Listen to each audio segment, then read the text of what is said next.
예, 바로 얼마 전 이제 저희 교회 한 청년 29살 되는 한 청년이 침대를 받았습니다. 여러분이 짐작하신 그 청년인데요. 전 그 청년의 간증에 들으면서 깊은 감동을 받았습니다. 그는 부모님과 함께 단란하고 유복한 환경에서 행복한 유년 시절을 보냈습니다. 별 어려움 없이 성장하여 남들이 부러워하는 직장에도 취업해서 무난한 삶을 살았습니다. 그의 아버지는 매일 잠자기 전에 30분씩 묵도를 할 만큼 독실한 불교 신자입니다. 그런 환경에서 그는 교회에 대해 부정적이었습니다. 그리고 하나님의 존재를 부정했습니다. 그는 여느 사람들처럼 남의 시선을 그 누구보다도 신경 썼습니다. 항상 좋은 사람으로 자기 이미지 관리를 했습니다. 목적 없이는 시도조차 하지 않는 늘 인정받으려고 애썼습니다. 그러던 중 어떤 일을 겪으면서 인생의 쓴맛을 맛봅니다. 그리고 친구의 권유로 서대문교회에 나오게 됩니다. 처음에는 어색함과 거부감으로 우리 저 현관이 있구나 계단에서 머무는 시간이 많았습니다. 하지만 가족처럼 대해주시는 성도님들의 따스한 손길과 영접에 못 이겨서 자주 나오게 됩니다. 그러다 명절이 되었습니다. 그 전까지는 너무나도 당연하게 아무렇지도 않게 제사상에 절을 하곤 했는데 그날은 왠지 절을 하면 안 될 것 같은 그런 마음이 생깁니다.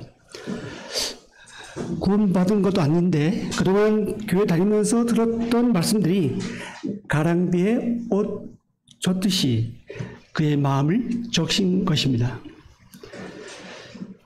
그리고 그는 절을 하지 않았습니다. 장순이 절을 하지 않는다는 것은 그의 집에서는 하나의 사건이 되고 그날 밤 술에 취해 들어오신 아버지는 할아버지가 살아계신 동안만이라도 절을 하면 안 되겠니? 라고 요청합니다.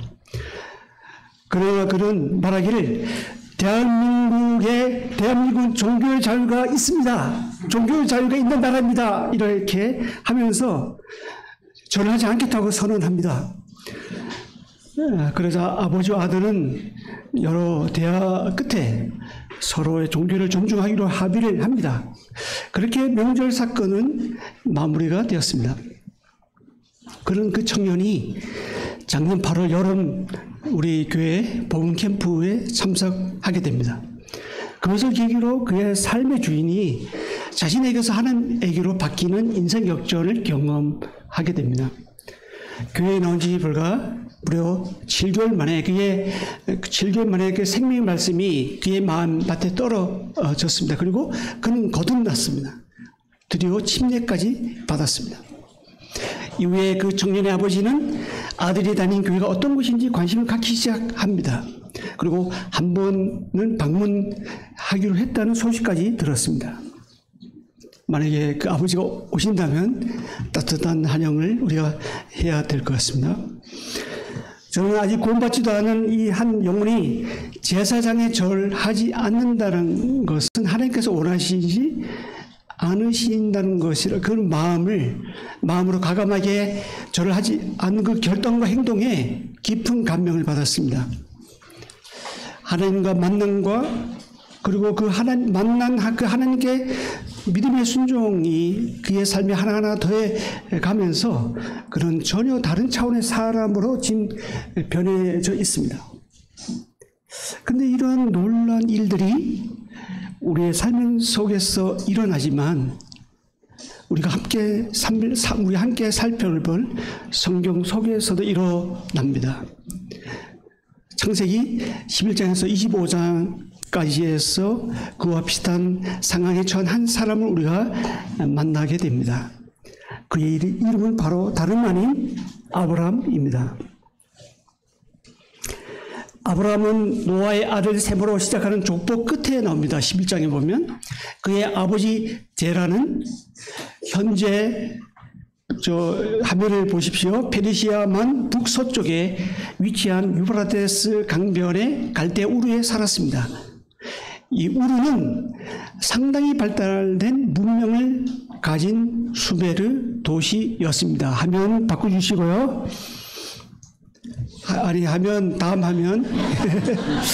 사인이 맞지 않네. 아까. 네.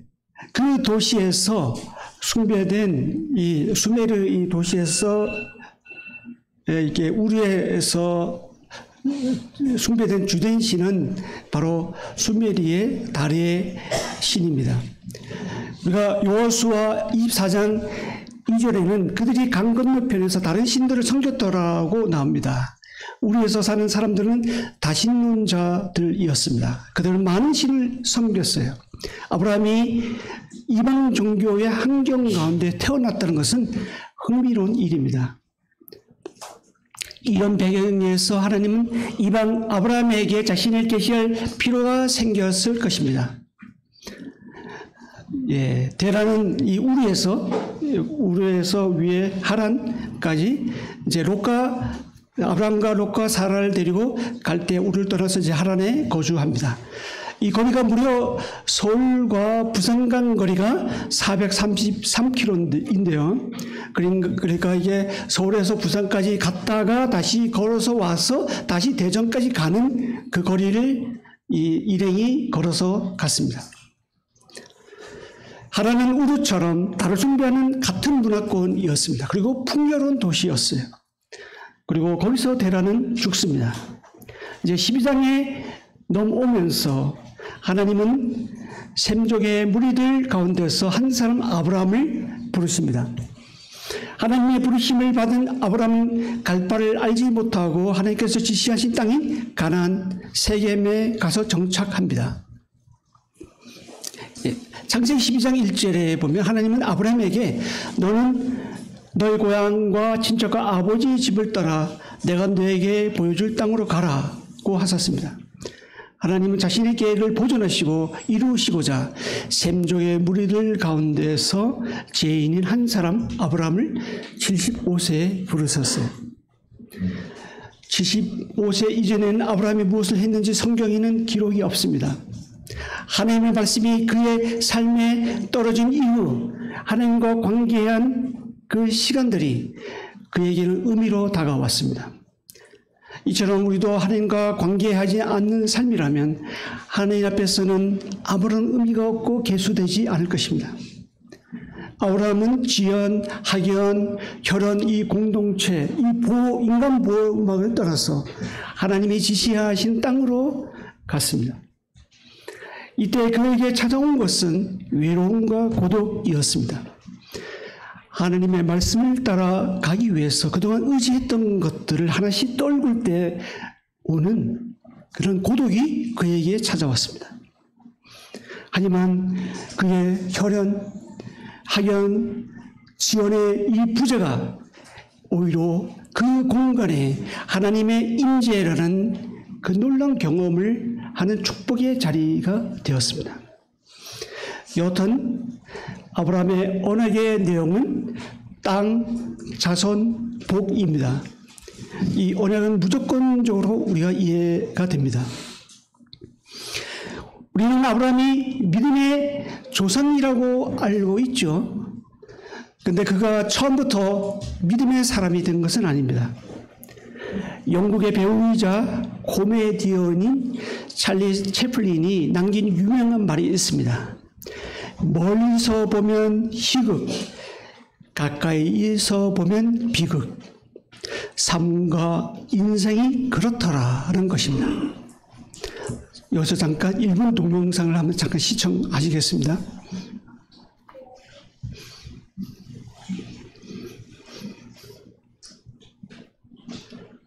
플레이.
아브라함의 생애가 이와 같이 비슷합니다.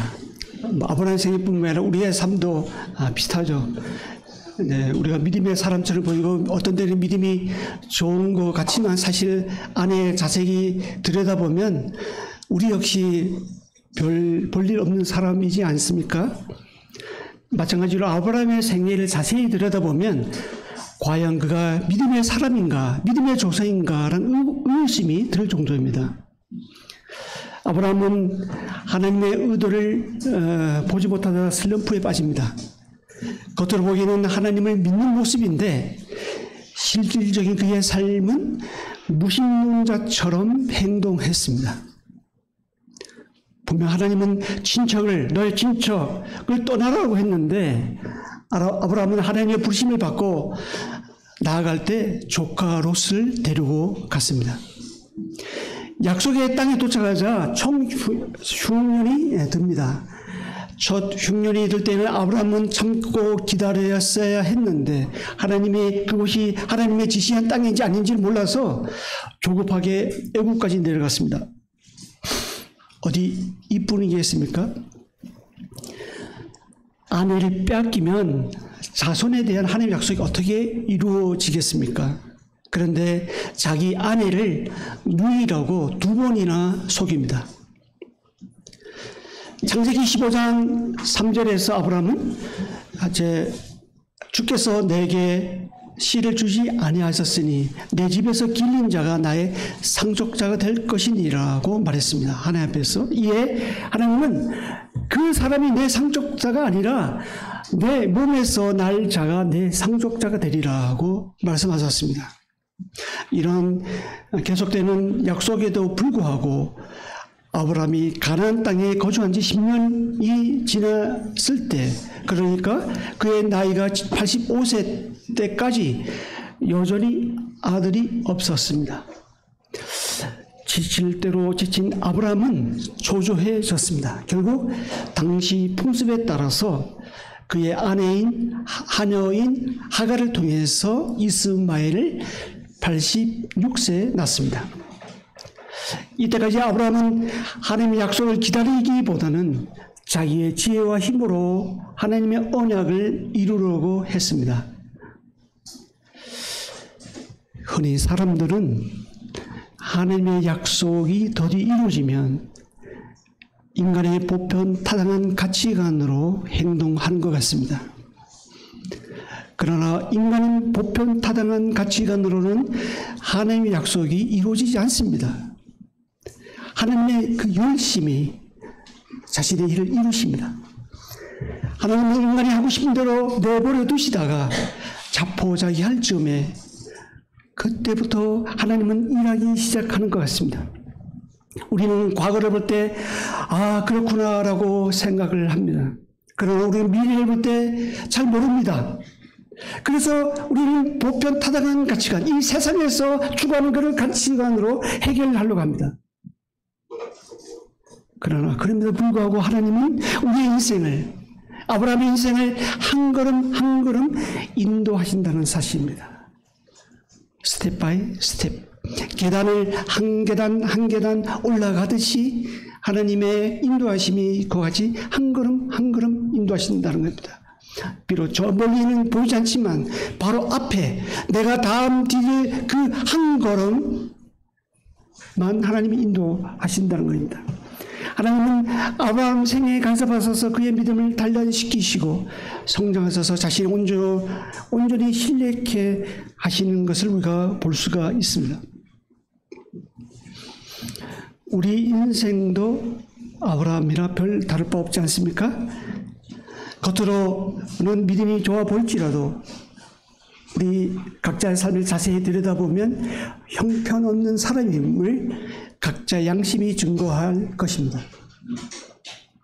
그러므로 우리는 좀 믿음이 성령 충만하고 좀 믿음이 좋다 할지라도 자만할 게 안 됩니다. 넘어진지 선줄로 생각이 넘어질리기 쉽기 때문입니다. 반면에 우리가 비록 바닥을 칠지라도 어떻게 할 바를 모르고 고난 가운데 있을지라도 좌절할 것도 안 됩니다. 왜냐하면 우리의 걸음에 하나님께서 함께 하시고 우리를 한 걸음 한 걸음 인도하시기 때문입니다. 우리와 다를 바 없어 보이는 아브라함의 인생에 하나님이 개입하셨습니다. 그리고 그렇게 됨으로 그의 인생이 달라졌습니다. 아브라함은 몇 번의 전환점을 맞이했는데요. 그중에서 특별히 이 시간 소개해드린 두 번의 사건은 그의 인생에 있어서 중요한 전환점이 되었습니다. 아브라함의 인생의 중요한 하나의 전환점은 창세기 17장에 나오는 이삭 출생 약속과 할례 사건입니다. 여러분의 성경 창세기 17장을 펴서서 눈으로 함께 보시겠습니다.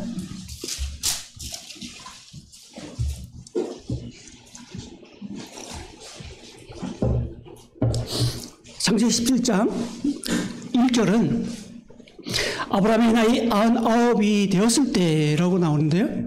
아브라함의 나이를 말함으로써 1절은 시작합니다.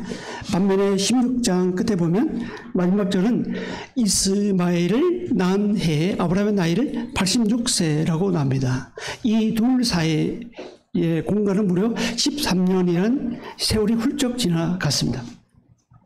하나님은 그동안 침묵하고 계셨던 듯 합니다.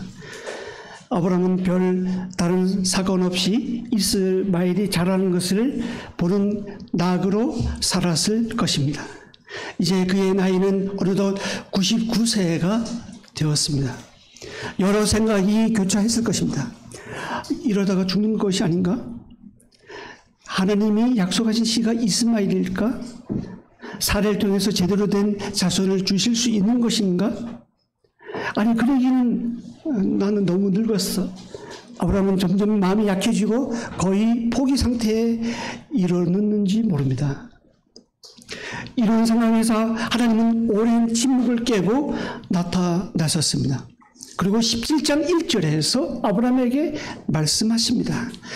나는 전 믿는 하나님이라. 멋지지 않습니까? 아무 소망이 없어 보이는 상황에서 우리는 전 믿는 하나님을 만납니다. 하나님은 이어서 언약을 새롭게 갱신하기 전에 아브라함에게 너는 내 앞에서 행을 완전하라고 말씀하십니다. 이 말씀을 좀 풀어서 쓰면 다음과 같습니다. 너는 내가 보기에 기쁘게 살아서 온전해져라. 또는 온전히 내게 속한 사람이 되어라. 입니다. 이 말씀 후에 2절에서 하나님은 아브라함에게 크게 번성케 하시겠다고 언약의 말씀을 주셨습니다. 아브라함은 이 말씀을 듣고 엎드립니다. 그의 반응은 15장 2절에서 언약의 말씀을 받을 때와 사뭇 달랐습니다. 그때는 아브라함이 불평이 섞인 반응을 했는데요. 그러나 여기에서는 17장 3절에서는 그는 그저 겸손히 엎드렸습니다. 그동안 세월 동안 그의 마음이 많이 가난해졌고 낮아졌던 것 같습니다. 무려 25년 지나면서요. 엎드려 있는 아브라함에게 하나님은 놀라운 메시지를 주십니다. 5절입니다. 5절 보시겠습니다. 이제 후로는 내 이름을 아브라함이라 하지 아니하고 아브라함이라 하리니. 그래서 아브라함은 높임받는 아버지, 즉 좋은 가문의 아들이란 뜻입니다. 반면 아브라함, 이 말은 많은 나라의 아버지란 뜻입니다. 하나님께서 아브라함의 이름을 바꾼 것은 단순히 분위기 전환이나 그냥 듣기 좋으라고 하신 것이 아닙니다. 하나님이 아브라함에게 하신 약속을 반드시 이루시겠다는 일종의 서약과도 같은 의미입니다. 실제로 6절에서 내가 너로 심히 번성하게 하리니 내가 내게서 민족들이 나게 하며 왕들이 내게로부터 나오리라 하시면서 7절에서 이 약속은 영원한 언약이라고 강조하셨습니다. 이어서 하나님은 언약의 표징으로 할례를 행하게 하셨습니다. 17장 11절입니다. 너희는 표피를 벼라. 이것이 나와 너의 사이에 언약의 표징이니라. 13절 후반절입니다. 내 언약이 너의 살에 있어 영원한 언약이 되리라. 할례는 요즘 말로 말하면 포경 수술과 같습니다. 이 할례 언약은 언약의 표징, 즉 사인이라고 말씀하십니다. 이 표징을 볼 때마다, 이 사인을 볼 때마다 사람들이 나는 언약 백성이지라고 하면서 자신의 정체성을 상기시키게 될 것입니다. 그러면서 언약 백성으로서 구별된 삶을 살게 될 것입니다. 이처럼 우리가 자기가 누구인지를 상기하는 것은 참으로 중요합니다. 그것은 우리를 하여금 그 정체성에 합당한 삶을 살게 도와주기 때문입니다. 언약 백성으로서 그 정체성을 상기시켜주고 구별된 삶을 살게 해주는 표지가 바로 그때 당시 할례였습니다. 그것을 표피를 뵌 것처럼 세상 삶의 방식과 자신의 육신적 의지를 버리는 것을 상징하기도 합니다. 이 할례의 의미가 그렇다는 겁니다. 하나님은 아브라함의 집의 모든 사람들이 이 할례 받기를 원하셨습니다. 이것을 어기는 자는 백성 중에서 끊어지겠다는 거 하실 정도로 이 예식을 심각하게 여기셨습니다. 오늘날 우리 그리스도인들은 더 이상 몸의 할례를 받지 않아도 되지만 하나님은 우리의 마음의 할례를 받기를 원하십니다. 내 마음의 고집을 베어내고 내 뜻과 내 의지와 내 욕심을 잘라버리기 원하십니다. 그리고 예수께서 십자가에 피 흘리심으로써 세우신 새 언약에 합당한 삶을 살기를 원하십니다. 이렇게 할례에 대한 지침을 마치신 하나님은 아브라함에게 정말 믿기 어려운 계획을 말씀하셨습니다. 먼저 아브라함의 아내 사라의 이름을 사라라고 개명하십니다. 그리고 나서 17장 16절에 보면 지금까지 한 번도 직접적으로 발표하지 않는 말씀을 하십니다. 바로 내가 그에게 복을 주어 그가 내게 아들을 낳아주게 하며 내가 그에게 복을 주어 그를 여러 민족의 어머니가 되게 하리니 민족의 여러 왕이 그에게서 나리라. 아브라함은 어떻게 반응합니까? 믿기지 않으니까 농담으로 여겼습니다. 그리고 엎드려 웃었습니다. 어떤 강해자는 이 말씀에 대해서 아브라함이 너무 웃어서 쓰러졌다라고 표현하기도 했습니다. 89세가 된 할머니가 아이를 낳다니요. 상식적으로 말이 됩니까? 아브라함이나 사라는 지금 유아실에 무슨 새우로 페인트 칠까 할까가 아니라 지금 당장 양문으로 들어가야 하는 것에 대해서 심각하게 고민할 정도로 늙었습니다. 이제 한 살만 더 먹으면 100세가 됩니다. 더 이상 아브라함이 자신이 아빠가 될 길이 전혀 없다고 생각했습니다. 어쨌든 아브라함은 이 사실을 믿기가 힘들었습니다.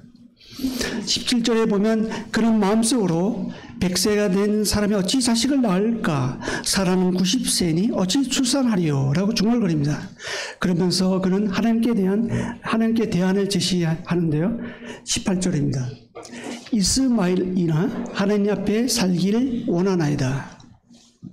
그때 19절에서 하나님은 아니라 내 아내 사라가 내게 아들을 낳으리니 너는 그의 이름을 이삭이라 하라. 내가 그와 내 언약을 세우리니 그의 후손에게 영원한 언약이 되리라 라고 말씀하셨습니다. 21절은 시기까지 구체적으로 명시해 주십니다. 내 언약은 내가 내년 이 시기에 사라가 내게 낳을 아들과 세우리라.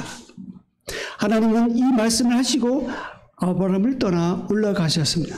그러자 바로 아브라함은 하나님 말씀을 쫓아 자기 집의 모든 남자에게 할례를 행했습니다. 사실 아브라함이 이 명령을 거역할 핑계거리는 많았을 것입니다. 99세의 늙은 남자가 할례를 받다니요. 이것이 이해가 됩니까? 아마도 아브라함은 이렇게 얘기했을 것입니다. 하나님 꼭 이렇게 해야 합니까? 마취약도 없고 제대로 된 수술기구도 없고 무엇보다도 한 번도 해본 적이 없습니다. 만약 온 집안의 남자가 할례 받는 동안에 가난한 사람들이 쳐들어오면 어떻게 합니까? 그러나 아브라함은 이런 핑계를 쭉 나열하지 않았습니다. 그냥 하나님 명령에 철저히 순종했습니다. 온 집에 신음소리와 피가 가득했을 것입니다. 비위가 약했다면 구역질이 났을 것입니다. 이해되지 않는데 순종하는 것은 쉬운 일이 아닙니다. 특별히 온전한 순종은 더욱 그렇습니다. 우리는 순종한다 하면서 부분적인 순종을 하는 경우가 많습니다. 그러나 하나님은 100% 온전히 순종하기를 원하십니다. 우리 편에서는 순종률이 약 9할 정도만 돼도 굉장히 잘했다고 스스로 자부를 합니다.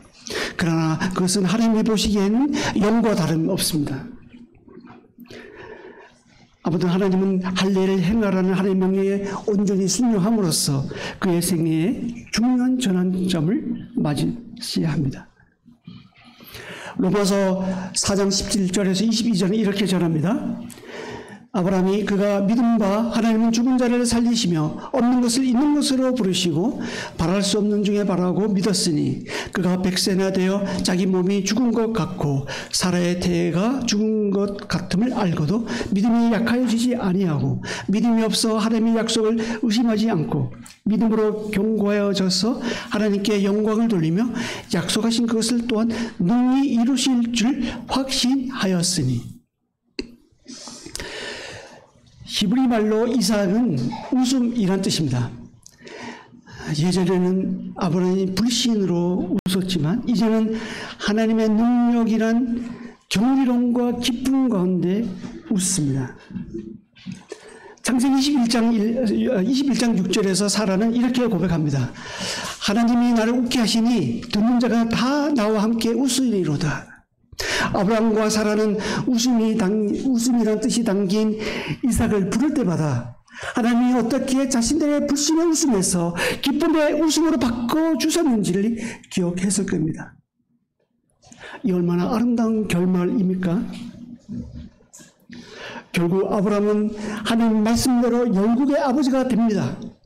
그의 이름은 지상에서 가장 유명한 이름 중 하나가 되었습니다. 하나님은 약속을 지키시는 분이십니다. 아브라함처럼 우리도 그분의 말씀에 믿는 마음으로 귀를 기울이면 하나님은 우리에게도 동일한 말씀을 하실 것입니다. 나는 너를 통해 위대한 일을 할 것이다. 현재의 삶에 포기하지 말아라. 나는 너의 운명을 바꿀 것이다. 아브라함에게 말씀하신 그 하나님이 우리 각자에게 이렇게 말씀하십니다. 베스트셀러 작가요 달라스 신학대학원의 명예총장인 찰스 스윈돌은 여러분이 아시는지 모르겠습니다. 최근 미국의 권위 있는 잡지인 프리칭이 실시한 조사에 의하면 그는 미국에서 빌리 그램 다음으로 영향력 있는 설교자에 뽑히기도 했습니다. 그러나 그는 어린 시절 지독한 말더듬이었습니다. 공부는 대학원까지 했지만 대학을 정식적으로 마치지 못해서 석사학위를 받지 못했다고 합니다. 그러나 하나님은 그를 이 시대의 최고의 설교자를 만드셔서 많은 사람에게 영향을 미치게 하셨습니다. 아브라함으로 만드신 그 하나님께서 저나 여러분의 인생도 그렇게 바꾸실 수 있습니다. 그러므로 무엇보다 언약 백성은 하나님의 약속에 귀를 기울여야 합니다.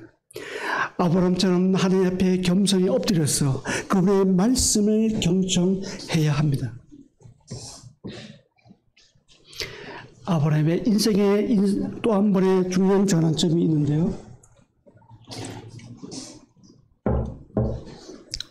그의 인생의 결정적인 터닝 포인트는 창세기 22장에 나오는 모리아산에서의 시험입니다. 몇 장 넘기셔서 창세기 22장 펴 주시기 바랍니다. 22장 펴서 눈으로 보시기 바랍니다. 2절에 보면 하나님은 아브라함에게 시험하시라고 내 아들 내 사랑하는 독자 이삭을 데리고 모리아 땅으로 가서 내가 내게 일러준 한 산 거기서 그를 번제로 드리라는 명령하십니다. 이 얼마나 놀랍고 충격적인 요구입니까? 사랑하는 아들을 칼로 잡아 불에 태우는 제사로 드리라니요. 이런 요구를 하나님이 하실 것이라는 어떠한 암시도 없었어요. 하나님의 아브라함 인생에 갑자기 폭탄이 떨어진 것입니다. 마치 새벽 3시에 다급하게 울리는 전화벨 소리와 같습니다. 시끄럽게 울리는 전화벨 소리는 단잠을 뒤흔들 뿐 아니라 평화로운 세상을 산산조각 내버립니다. 이 명령은 우리가 이해할 만한 것이 하나라도 없습니다. 구약 성경에서 우리는 하나님께서 어린 희생 제사를 싫어하신다는 것을 잘 알고 있습니다. 이것은 일부 이교도 문화 속에서는 이런 일이 자행되었는데요. 하나님은 이런 행위를 혐오하십니다. 하나님은 이삭의 생명을 취할 의도가 전혀 없었습니다. 다만 그를 시험하시는 것뿐이었습니다. 그러나 아브라함이 하나님의 지시를 들었을 때 당신이 느꼈을 그의 마음의 고통은 얼마나 컸을까요? 그러나 아브라함이 하나님의 지시를 들었을 때 그 이삭을 바치라는 하나님의 명령에 그는 너무나도 놀라서 정신을 잃고 그 자리에서 바로 주저앉고 말았을 것입니다. 예리한 칼로 가슴이 난자당하듯 듯한 아픔을 그는 느꼈을 것입니다. 2절에 나오는 이삭에 대한 묘사를 너의 아들, 내 사랑하는 외아들 이삭을 데리고는 점점 구체적으로 될 때마다 아브라함의 고통은 더 가중되었을 것입니다. 25년 동안 기다려 얻은 그 아들입니다. 아브라함이 노년에 얻은 지극히 사랑하는 아들입니다. 자신의 절망과 슬픔을 기쁨의 웃음으로 바꿔준 그 아들입니다. 그 약속의 아들. 아브라함에게 모든 희망이 걸려있는 그 아들입니다. 그런데 그 아들을 바치라니요. 어이가 없고 정말 믿을 수가 없습니다. 기가 막힌 노릇입니다. 그 순간만큼은 누군가의 말처럼 하나님이 아브라함에게 최악의 원수가 된 것 같습니다. 그러나 이것은 테스트였습니다. 물론 아브라함은 이것이 시험인 줄 저는 몰랐습니다. 1절에서 아브라함이 하나님을 시험해 보시려고 그를 부르셨다라고 분명히 말씀으로 시작합니다. 지금 하나님은 아브라함의 믿음을 성장시키기 위해 시험하고 계십니다. 이제 끔찍한 여행이 시작됩니다. 목적지에 도달하는 순간 여러분의 사랑하는 아이의 목숨도 끝장나는 그런 여행을 한번 생각해 보십시오. 부엘세바에서 시작된 이 여행길은 대략 3일 길을 가야 했습니다.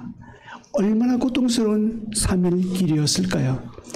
하나님은 아브라함에게 도중에 잠깐 생각하고 또 결정을 바꿀 만한 시간을 주기 위해서 일부러 먼 길을 계획했는지도 모릅니다. 그러나 아브라함의 반응은 참으로 놀랍습니다. 하나님이 지시한 산으로 가라고 했을 때 그는 주저하지 않고 신속히 행동했습니다. 그는 아침에 일찍이 일어나 번제에 쓸 나무를 쪼개어 가지고 두 종과 함께 데리고 바로 떠났습니다. 여기서 보면 동사가 계속 반복되고 있는데요. 이것을 보면 주저함이나 망설임 없이 즉각적으로 순종했다는 것을 말해줍니다. 물론 아브라함이 아무 갈등도 없었다고 생각지 않습니다. 그는 밤새 뜬 눈으로 밤을 지새웠을 것입니다. 그리고 이부자리에서 돌아 누울 때마다 생각이 바뀌었을 것입니다. 그러나 아브라함은 긴 밤을 지나서 순종하기로 결단했습니다. 자식보다 하나님을 더 존중하기로 쉽지는 않지만 결단했습니다. 이해가 되지 않더라도 하나님을 따르기로 결정했습니다. 중요한 것은 생각은 하루에도 수도 없이 바뀌지만 최종적으로 결정되는 그것이 결국 행동으로 나타난다는 것입니다. 야고보서에서도 믿음은 반드시 행동으로 나타난다고 증거합니다. 마태복음 21장 28절에서 32절에 나오는 두 아들이 좋은 예입니다. 어떤 사람에게 두 아들이 있었습니다. 맏아들에게 가서 오늘 포도원에 가서 일하라 하니까 그는 가겠습니다라고 합니다. 그러나 그는 가지 않았습니다. 둘째 아들에게 또 말합니다. 가서 오늘 포도원에 가서 일하라고 하니 그는 싫습니다라고 합니다. 그러나 그 후에 뉘우치고 갑니다.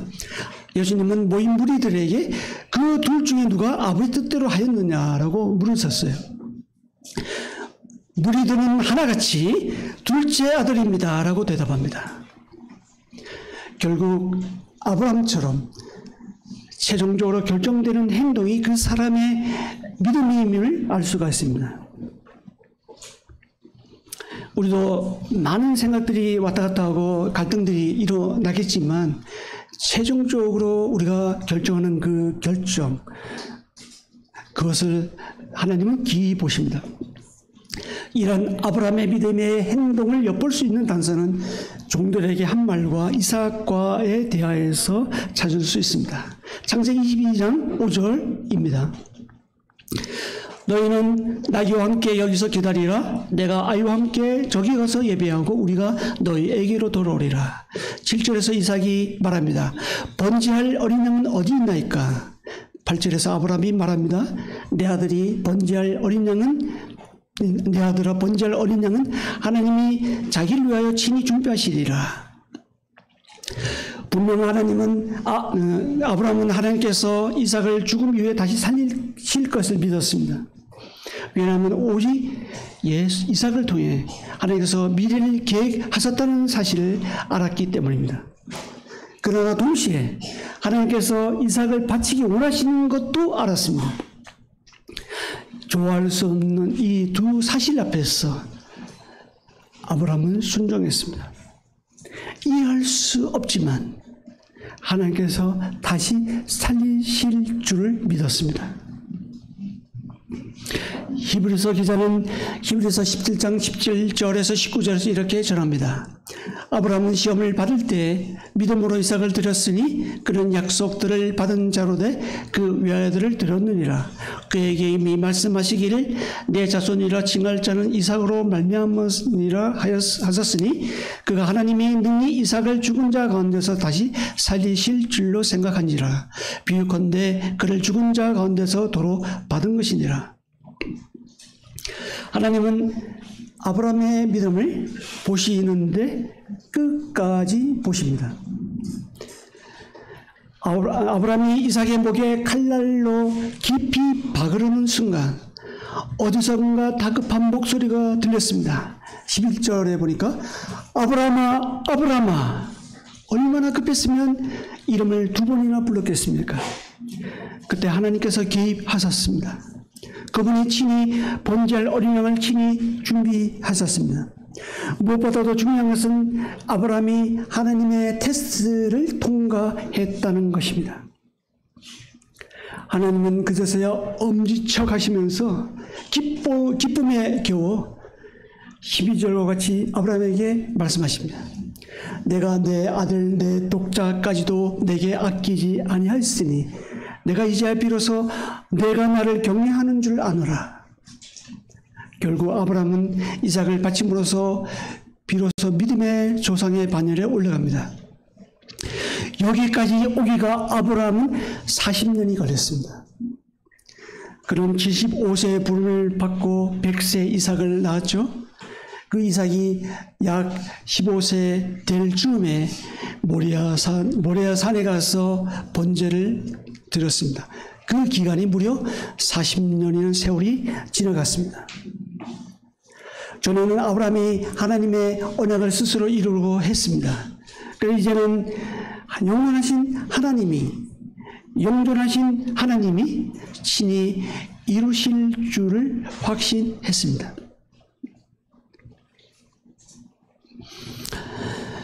우리 인생도 마찬가지지 않나요? 우리가 긴 마라톤 인생을 살아갑니다.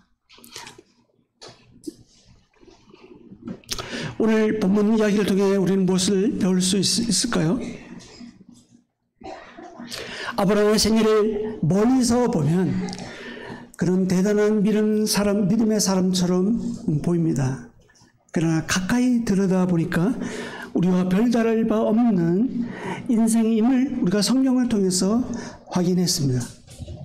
그러나 그가 믿음의 사람으로 점진적으로 변화된 것은 그의 생애 가운데 나타나신 하나님과 그 하나님과의 지속적인 만남이 있었기 때문입니다.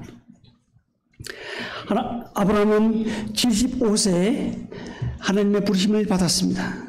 그리고 하나님의 언약을 받을 때부터 그때부터 그의 생애는 의미가 생겼습니다. 그 후에 하나님께서 3번이나 더 자신의 언약을 확증해 주셨습니다. 15장에서는 쪼갠 지붕 사이로 햇불이 지나가는 것으로 언약을 확증하셨습니다. 그리고 17장에서는 좀 전에 우리가 살펴본 대로 할례 사건을 통해서, 22장에서는 모리아산에서 이삭을 번제로 드린 사건을 통해서 언약을 확증해 주셨습니다. 이 중에서 특별히 아브라함의 생애의 중요한 터닝 포인트는 이삭 출생의 약속과 할례를 통해서입니다. 그 사건을 통해서 나타나신 하나님과의 만남에 있습니다. 99세에 전능하신 분으로 나타나신 그 하나님을 만난 이후 아브라함의 인생은 중요한 터닝 포인트를 맞습니다. 언약의 표징으로 행한 할례는 그의 믿음을 더욱 견고하게 했습니다. 잘린 그 표피를 볼 때마다 그는 약속하신 하나님을 생각했습니다. 그때가 아브라함의 부름을 받은 지 24년이 지난 때입니다. 그동안 아브라함의 믿음이 왔다 갔다 하다가 할례를 통해서 그의 믿음은 더욱 견고해졌습니다. 여기서 우리가 무엇을 배울 수 있습니까? 하나님을 만날수록, 하나님 말씀을 보면 볼수록 믿음이 자라고 커진다는 것입니다. 믿음이 주 또 온전하게 계신 예수 그리스도를 바라보면 볼수록 우리의 믿음이 더 견고해진다는 것입니다. 아브라함은 이해되지 않았지만 하나님을 믿고 따랐습니다. 우리도 마찬가지입니다. 아브라함처럼 때론 이해되지 않는 일이 많이 우리에게 다가오지만 그렇게 하시겠다고 말씀하신 하나님을 믿고 따를 때 우리도 아브라함처럼 인생의 중요한 터닝 포인트를 맞을 수 있습니다. 또 한 번의 아브라함의 인생의 터닝 포인트는 아브라함이 이삭을 번제로 드리는 믿음의 순종을 통해 죽어도 다시 살리시는 하나님을 온전히 믿었기 때문입니다. 그때가 아브라함이 부르심을 받은 지 약 40년이 지나간 때였습니다. 분명 이상과 같이 아브라함의 중요한 터닝 포인트는 하나님과의 만남과 그의 믿음의 순종의 결과로 점진적으로 이루어졌습니다. 저나 여러분도 아브라함처럼 하나님과의 지속적인 만남과 믿음의 순종의 행동으로 인생의 전환점을 맞을 수 있습니다. 만약 아브라함이 이 시간 이 자리에 선다면 아마도 이렇게 말할 것 같습니다. 여러분, 저처럼 하나님을 만나십시오. 특별히 하나님이 여러분의 삶 가운데 오셔서 말씀하실 때 그 음성을 외면하지 마십시오. 약속의 말씀을 믿음으로 받으십시오. 그리고 그 믿음을 행동으로 옮기십시오. 그러면 여러분도 저처럼 하나님의 만남과 믿음의 순종으로 인생의 터닝 포인트를 맞을 수 있습니다. 감사합니다. 기도하고 마치겠습니다.